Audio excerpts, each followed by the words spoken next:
Happy June there, folks, on this lovely Sunday afternoon.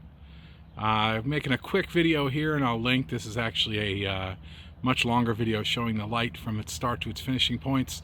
This is a wrap-up. I've been told to keep it simple and show the lights. So for those that want to see the lights, here we go.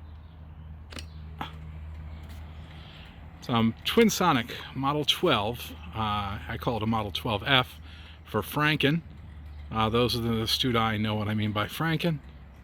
And I'll keep this one quick. For those that actually want to see the complete build out of this light, I will link in the video. Will red blue stay on here? Probably not. This wasn't my end plan, but it looks pretty good. The dome's polished up nicely.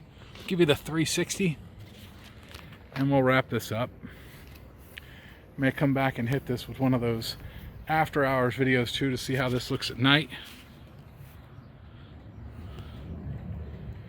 Nice shot of the rear. And again, I'm keeping this one short. I did make another video of this, of its build from start to finish, and my rebuild of it. And a little bit of shaky cam. And there we go.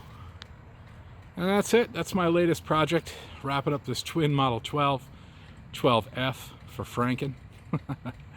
And that's it. Hopefully everybody's weekend's doing pretty well on this lovely summer day.